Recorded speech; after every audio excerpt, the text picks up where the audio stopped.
BSc part प्रथम के विद्यार्थियों हेतु उनका प्रथम पेपर है यांत्रिकी। तो यांत्रिकी कक्षा में जो प्रथम यूनिट है उसके बारे में इस वीडियो से हम शुरुआत करते हैं। देखिए, सबसे पहले अपन बात करते हैं निर्देश तंत्र के बारे में कि किसी भी वस्तु या कण जो है उसको रिप्रेजेंट करने के लिए, उसकी स्थिति को रिप्रेजेंट करने के लिए हमारे को एक निर्देश तंत्र की आवश्यकता होती है।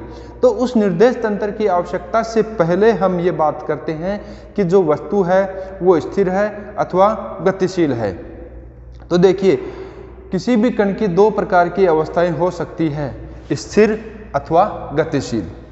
तो स्थिर अवस्था वो कहलाती है कि समय कितना भी हो, यानी कि समय के सापेक्ष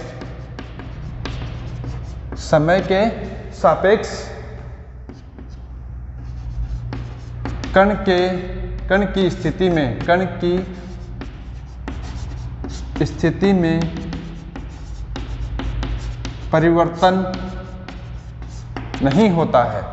तो हम यहाँ ये कह सकते हैं कि किसी भी कण की स्थिर अवस्था कौन सी अवस्था कहलाती है? वो अवस्था जिसमें कण जो है वो समय के सापेक्ष क्या है, समय के सापेक्ष उसकी स्थिति में कोई परिवर्तन नहीं होता है। ठीक है, समय के सापेक्ष किसी प्रकार का कोई परिवर्तन नहीं होता है, तो हम कहते हैं कि वो स्थिर अवस्था कहलाती है। दूसरी अवस्था गतिशील अवस्था। और गतिशील अवस्था यानी कि वो अवस्थाएं जिनमें समय के साथ या समय के सापेक्ष कण की जो स्थिति है उसमें परिवर्तन हो जाता है। तो हम यह गतिशील अवस्था के लिए लिख सकते हैं कि समय के सापेक्ष कण की स्थिति में परिवर्तन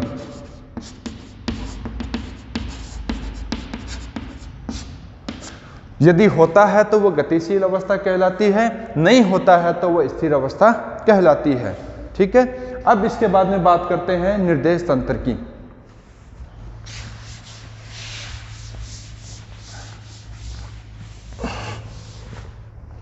देखिए, अब मैंने कहा कि किसी भी वस्तु या कण की स्थिति अथवा उसकी अवस्था को रिप्रेजेंट करने के लिए हमारे को निर्देश तंत्र की आवश्यकता होती है। तो निर्देश तंत्र क्या हुआ कि हमारे पास किसी कण की स्थिति या हम ये कह दें स्थिति अथवा उसकी या स्थिति को निरूपित, किसी कण की स्थिति को निरूपित करने के लिए, यानी कि हम यहां पर यह कह सकते हैं कि एक ऐसा निकाय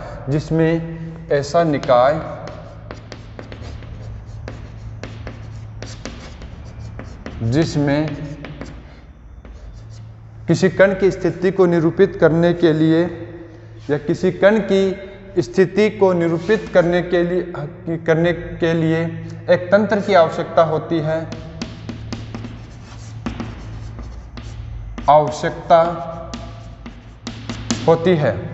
तो हम उसे क्या कहते हैं? निर्देश तंत्र कहते हैं।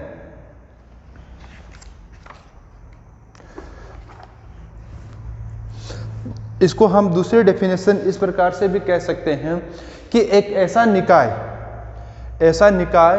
जिसमें किसी कण या पिंड जो भी है, एक ऐसा निकाय जिसमें कण की स्थिति को व्यक्त किया जाता है, तो उसे हम क्या कहते हैं? निर्देश तंत्र कहते हैं। कि ऐसा निकाय जिसमें कण की स्थिति को व्यक्त किया जाता है उसे निर्देश तंत्र कहते हैं। अब कण की स्थिति को व्यक्त किया जाता है कण की स्थिति, दो प्रकार की स्थिति बताई थी मैंने, एक स्थिर अवस्था और एक गतिशील अवस्था। तो स्थिर है तो स्थिर अवस्था रिप्रेजेंट हो जाएगी, गतिशील है तो गतिशील अवस्था व्यक्त की जाएगी। तो हम उसे क्या कहते हैं, निर्देश तंत्र कहते हैं। अब बात करते हैं आगे कि निर्देश तंत्र जो है वो दो प्रकार के होते हैं। एक होता है जड़त्वीय निर्देश तंत्र, पहला कौन सा है, जड़त्वीय निर्देश तंत्र, ठीक है, एक होता है जड़त्वीय निर्देश तंत्र।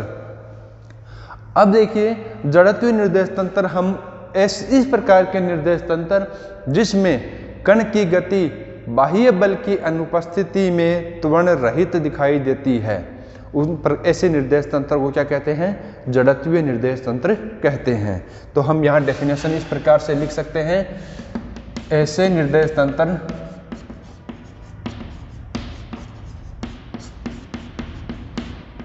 जिनमें बाह्य बल की अनुपस्थिति में, बाह्य बल की अनुपस्थिति में कण की गति त्वरण रहित दिखाई देती है, उनको जड़त्वीय निर्देश तंत्र कहते हैं। ठीक है, दूसरा हो गया जड़त्वीय निर्देश तंत्र। ठीक है, जड़त्वीय निर्देश तंत्र कौन से होते हैं, ऐसे निर्देश तंत्र जिनमें कण की गति बाह्य बल की अनुपस्थिति में त्वरण रहित दिखाई देती है, इस निर्देश तंत्रों को जड़त्वीय निर्देश तंत्र कहते हैं। अर्थात हम ये कह सकते हैं कि यदि किसी कण पर बाह्य बल नहीं लग रहा है तो उस पर बाह्य बल नहीं लग रहा है तो उस पर त्वरण का मान क्या होगा, शून्य होगा। क्यों, क्योंकि F इक्वल टू क्या होता है, ma होता है, और यदि F इक्वल टू 0 है, F equal to 0 then A equal to क्या हो जाएगा, 0, और A इक्वल टू होते ही यानी कि dV upon dt equal to क्या हो जाएगा, 0, और इसका हम यदि इंटीग्रेशन करते हैं तो V इक्वल टू क्या आ जाएगा, कांस्टेंट। तो हम ये कह सकते हैं कि इस प्रकार के निर्देश तंत्र जड़त्वीय निर्देश तंत्रों में कण की गति त्वरण रहित दिखाई देती है, अर्थात जो कण है वह नियत वेग से गतिशील होता है, नियत वेग से गति करता है। तो यहाँ पर v क्या आ गया, कांस्टेंट आ गया, a क्या था, 0, त्वरण रहित मतलब कि a इक्वल टू 0, त्वरण शून्य हो गया। त्वरण शून्य हो गया इसका मतलब v यानी कि जो वेलोसिटी है, वेग है, वो क्या हो जाएगा, कांस्टेंट हो जाएगा, नियत आ जाएगा। ठीक है, अब देखिए दूसरा जो निर्देश तंत्र है अजड़त्वीय निर्देश तंत्र, उसके बारे में भी बात करते हैं कि उसमें क्या होता है। यानी कि इस ऐसा निर्देश तंत्र जिनमें बाह्य बल की अनुपस्थिति में भी कण की गति त्वरित दिखाई देती है, यानी कि ऐसे निर्देश तंत्र जिनमें बाह्य बल की अनुपस्थिति में भी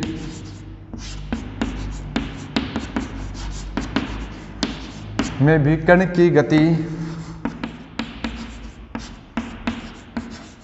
त्वरित होती है, अर्थात ऐसे निर्देश तंत्र जिनमें बाह्य बल यानी कि कण पर बाह्य बल नहीं लग रहा है तो बाह्य बल की अनुपस्थिति में भी कण की गति त्वरित दिखाई देती है। वापस यदि हम कहते हैं कि F इक्वल टू 0 है तो A नॉट इक्वल टू 0 होगा, अर्थात इस प्रकार के निर्देश तंत्रों में कण पर बाह्य बल की अनुपस्थिति में भी कुछ न कुछ त्वरण लग रहा है, यानी कि कण की गति त्वरित दिखाई देती है, त्वरित दिखाई देती है। इसका मतलब ये हुआ कि वेलोसिटी वेलोसिटी कांस्टेंट नहीं है। तो इस प्रकार के निर्देश तंत्र क्या होता है कि एक्चुअली देखा जाए तो इस प्रकार के निर्देश तंत्र क्या होते हैं, इस प्रकार के निर्देश तंत्र में कण की गति त्वरित दिखाई देती है, अर्थात हम ये कह सकते हैं कि जैसे पृथ्वी अपने अक्ष के सापेक्ष अपने अक्ष पर घूम रही है, पृथ्वी क्या है, अपने अक्ष पर घूम रही है, तो पृथ्वी अपने अक्ष पर घूम रही है, इसका मतलब ये हुआ कि पृथ्वी पर जितने भी कण हैं वो भी पृथ्वी के साथ साथ घूम रहे हैं। यदि घूमता हुआ पृथ्वी के केंद्र को मूल बिंदु मानते हुए पृथ्वी को एक घूमता हुआ निर्देश तंत्र मान लिया जाए कि निर्देश तंत्र ऐसा है, वो समय के साथ घूम रहा है, तो पृथ्वी एक अपने आप में अजड़त्वीय निर्देश तंत्र होता है। कैसा निर्देश तंत्र होता है? पृथ्वी क्या है? अजड़त्वीय निर्देश तंत्र है। कैसा निर्देश तंत्र है? अजड़त्वीय निर्देश तंत्र है। लेकिन अब यहां पर एक बात इंपॉर्टेंट आती है, लेकिन पृथ्वी की गति के कारण जो उत्पन्न होने वाला त्वरण है वो नगण्य होता है। नगण्य मतलब कि उसका मान बहुत कम होता है, इसलिए व्यवहारिक रूप में हम पृथ्वी को जड़त्वीय निर्देश तंत्र ही मानते हैं।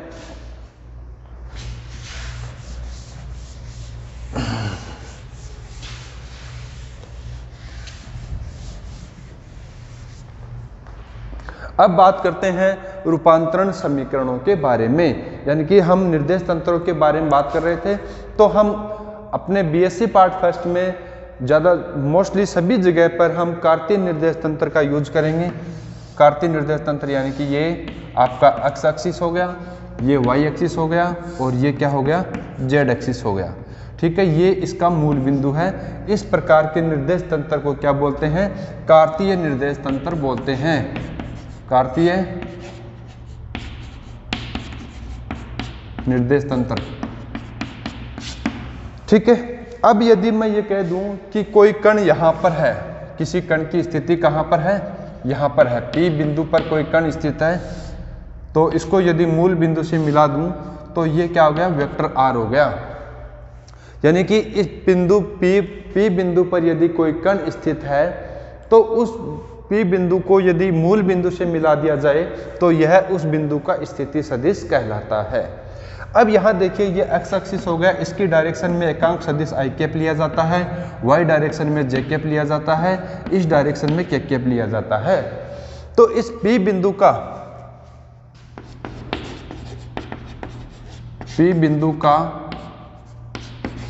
स्थिति सदिश OP equal to vector R equal to क्या लिख सकते हैं? I cap X plus J cap Y plus K cap Z. यदि मैं ये कह दूं P बिंदु है, इसके निर्देशांक है एक्स वाई और जेड, एक्स वाई और जेड इसके निर्देशांक हैं, तो इसका P बिंदु का स्थिति सदिश OP equal to vector R I cap X J cap Y K cap Z से डिनोट किया जाता है। तो अब यहाँ पर सामान्य सी बात यह है कि ये बिंदु P था, इस निर्देश तंत्र में कार्तीय निर्देश तंत्र हमने बताया, जिसमें x, y और z तीनों अक्ष एक दूसरे के परपेंडिकुलर यानी कि लंबवत होते हैं, उसमें बिंदु P का स्थिति सदिश समीकरण 1 से व्यक्त किया जाता है। ठीक है, अब बात आती है रूपांतरण समीकरण की। यहां तक तो थी कि इस P बिंदु का स्थिति सदिश आ गया ये वाला। अब हम बात करते हैं इसके आगे कि रूपांतरण समीकरण क्या कहलाते हैं। मैंने कहा स्टार्टिंग में ही कि कोई कण जो है किसी निकाय में स्थिर हो सकता है, किसी निकाय में गतिशील भी हो सकता है। अब मैं यहाँ पर ये कह दूँ कि एक निर्देश तंत्र ये है, इसको मैं डिनोट करता हूँ S नाम से। ठीक है, ये निर्देश तंत्र था S नाम से। दूसरा निर्देश तंत्र मैं यहाँ पर मान लेता हूँ, जिसका ये x डैश अक्ष, ये y डैश अक्ष और ये z डैश अक्ष है। तो इसका स्थिति सदिश क्या हो जाएगा? अब r डैश। ठीक है, ये r डैश हो गया। और इस दूसरे निर्देश तंत्र को मैं डिनोट करता हूं सपोज s डैश से। तो s डैश निर्देश तंत्र जो है, इस s निर्देश तंत्र से कितनी दूरी पर है? सपोज इतनी दूरी पर है, और इसका मूल बिंदु O था, इसका मूल बिंदु क्या हो जाएगा? सपोज O डैश हो जाता है। ठीक है, अब मैं ये कहता हूं कि ये यहां से लेकर इन दोनों के बीच की दूरी कितनी है? सपोज r0 है। ठीक है, तो इस मूल बिंदु O डैश के सापेक्ष बिंदु P के निर्देशांक अब मैं कह देता हूं x डैश, y डैश और z डैश हैं, तथा इसका स्थिति सदिश मैंने क्या मान लिया? r डैश मान लिया। तब P बिंदु का स्थिति सदिश S निर्देश तंत्र में, अब S डैश निर्देश तंत्र में P का स्थिति सदिश, P का स्थिति सदिश क्या हो जाएगा, O dash P equal to vector R dash equal to I cap X dash J cap Y dash plus K cap Z dash. ये समीकरण नंबर क्या हो गया, 2 हो गया। यानी कि बिंदु क्या है, एक ही बिंदु है, उस एक ही बिंदु के स्थिति सदिश हम 2 अलग अलग निर्देश तंत्रों में प्राप्त कर रहे हैं। एक निर्देश तंत्र S है, दूसरा निर्देश तंत्र इससे r0 दूरी पर स्थित है, वो S डैश है। तो इन दोनों निर्देश तंत्रों में बिंदु P का स्थिति सदिश R और R डैश है। तो अब हमारे सामने समस्या ये आती है कि हम कौन से निर्देश तंत्र में इस बिंदु P के स्थिति सदिश यानी कि पोजीशंस को हम ज्ञात करें, कौन से में हम, ठीक है। तो यदि एक निर्देश तंत्र में इस कण के स्थिति सदिश यदि हमारे को दिए हुए हों, तो दूसरे निर्देश तंत्र में हमारे को ज्ञात करने हों, तो वह समीकरण जिनके द्वारा एक निर्देश तंत्र से दूसरे निर्देश तंत्र में कण की स्थिति के निर्देशांकों को व्यक्त किया जाए, रूपांतरित किया जाए, तो वे समीकरण रूपांतरण समीकरण कहलाते हैं। तो देखिए, हमने कहा कि ये एक्स वाई जेड इस निर्देश तंत्र में है, X dash Y dash Z dash इस निर्देश तंत्र में है। तो एक निर्देश तंत्र से दूसरे निर्देश तंत्र में कण के निर्देशांकों को रूपांतरित करने वाले समीकरण यानी कि इनके मध्य कोई न कोई संबंध होगा, तो वे संबंध क्या कहलाते हैं, रूपांतरण संबंध या रूपांतरण समीकरण कहलाते हैं।